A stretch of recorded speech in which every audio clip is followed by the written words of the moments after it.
आज हम लोगों का है दीघा में लास्ट डे और अभी आए हम लोग बीच के पास, थोड़ा सा बैठेंगे यहाँ पे, डाब वाब पियेंगे, फिर निकल जाएंगे।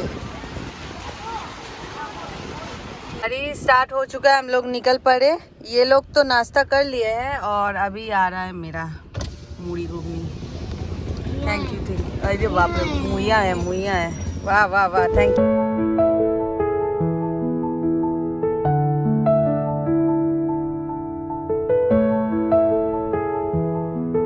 हम लोग पहुंच चुके हैं कोलाघाट।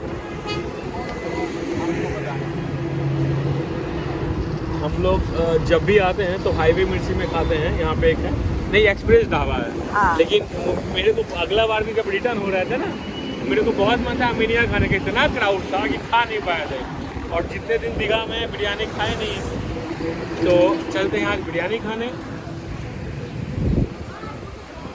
क्यों लोग तब आज के तुम्हारे निकले তুমি বলো না খাবো নি বলে হয়